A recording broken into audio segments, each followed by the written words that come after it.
Buongiorno amici, and welcome to Italian for Travelers, Vocabulary Week 6. And for our final destination, we will go to Palermo. We'll start with espressioni, expressions. We have bravo, bravo. You've heard this one, bravo. Well, that's the masculine singular. We also have brava, brava, said to a woman. And then the masculine plural is bravi, bravi, and the feminine plural is brave, brave, just like the other adjectives that we've started to learn. So you have bravo, brava, bravi, brave. And we'll see the same thing for bello, bello, which is beautiful. But it's also used often where we would say, oh, that's great, oh, that's wonderful. Kind of like the Brits say, oh, that's lovely.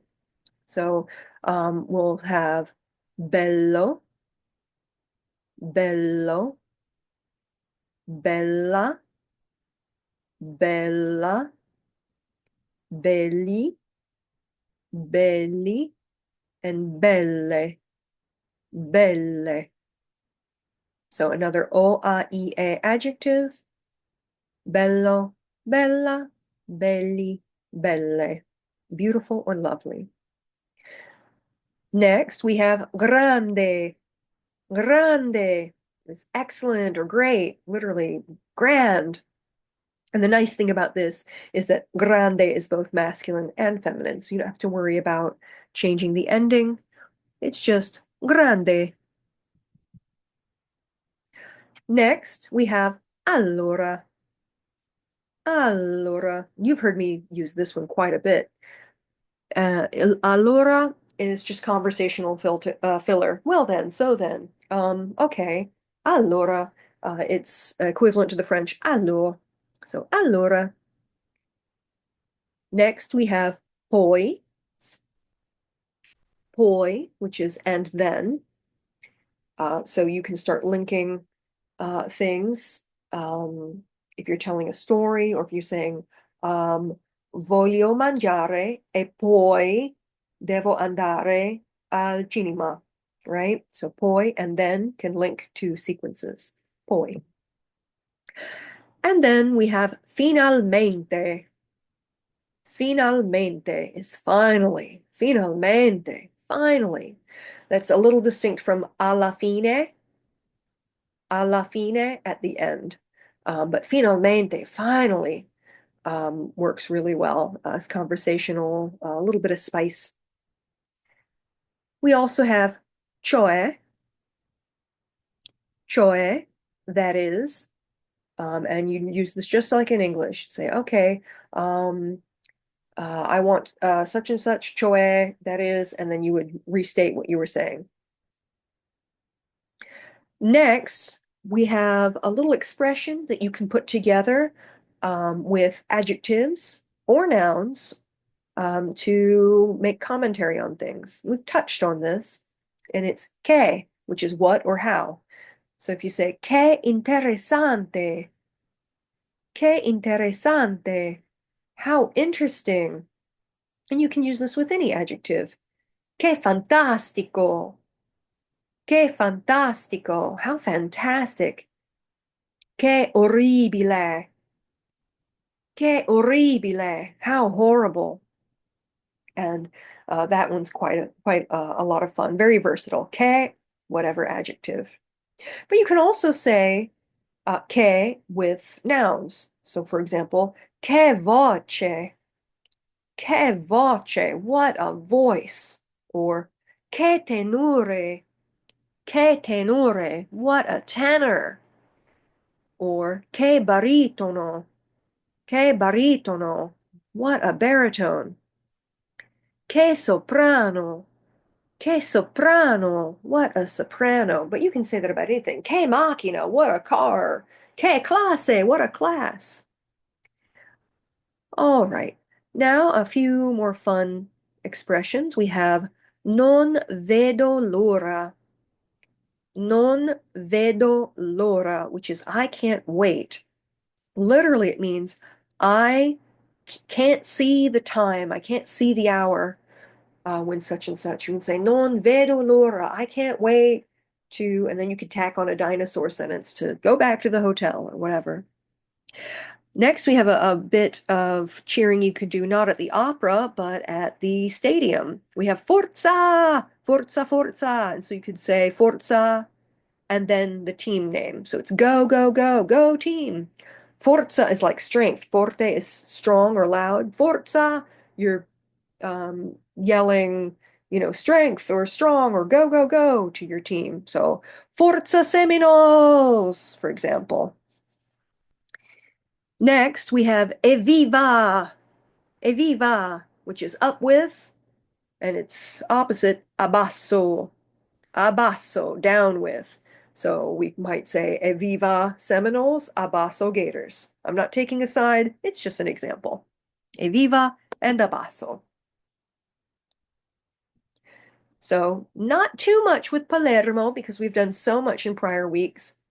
But for your bonus vocabulary, I have some espressioni con avere. So expressions that take avere, the verb to have. We've touched on this in class, and also this is a continuation of the bonus avere that we had in the bonus section of last week's video in Venice.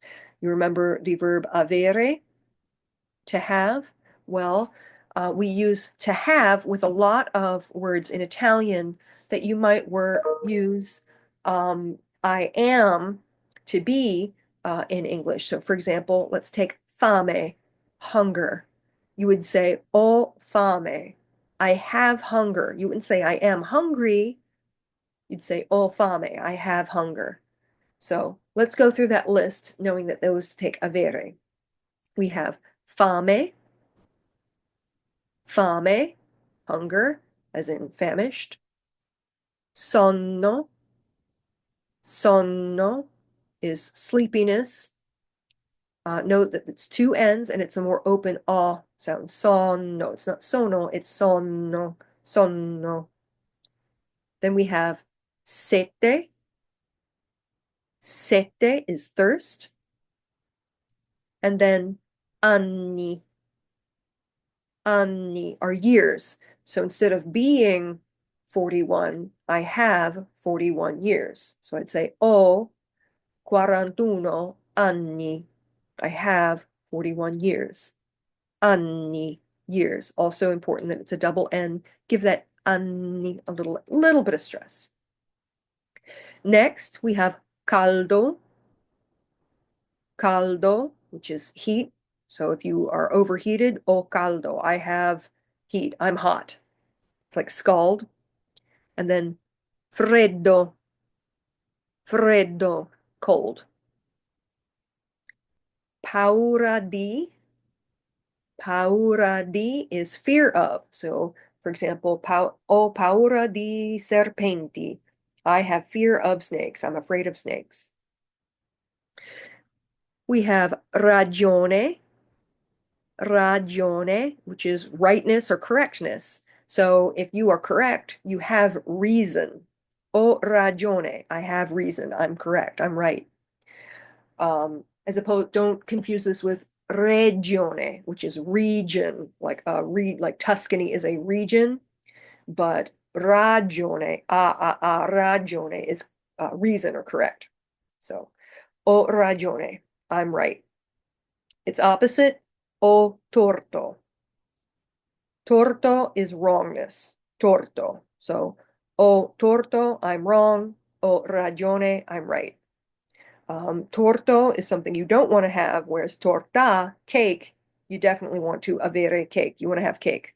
So I'm much happier when o torta than o torto. All right, so all of these take avere. If you want to just describe how you're feeling, you can just take the first person singular, the o, and ignore the rest of the pattern for avere and just ho fame, ho sonno, ho sette, ho 41 anni, ho caldo, ho freddo, ho paura di, ho ragione, and ho torto. You can just use that I form, the io form of avere, But if you want to do the insanity workout or the wild woman, you go ahead and learn to use these for other people using the other forms of avere. Hai ragione. You have reason. You're right. The way I remember that these take avere is I like to recall that, unfortunately, dad jokes don't work in Italian because you don't say, I'm hungry. You can't say, hi, hungry, I'm dad. You have hunger. So that's how I remember these expressions with avere. Moving on, for even more extra bonus material, we have the verb fare, fare, which is to do or to make. And just like andare and avere and essere, super irregular. The more common a verb is, the more it's used daily, the more likely it is to be irregular. So for fare, to do or make, we have io faccio,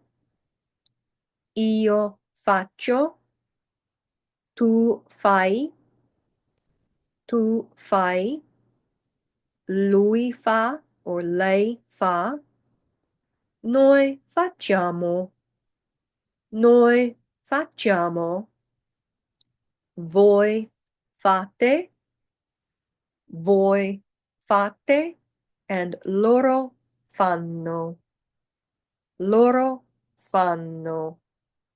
So altogether, that's faccio, fai, fa, facciamo, fate, fanno. Faccio, fai, fa, facciamo, fate, fanno. Faccio, fai, fa, facciamo, fate, fanno. È la parola più importante di tutte. And the most important word of all. Grazie! Thank you. Thank you so much for coming on this Italian journey with me. I hope it's helpful, and I hope these videos continue to be helpful for you because they're yours to keep. So, grazie mille, and hopefully I will see you again soon.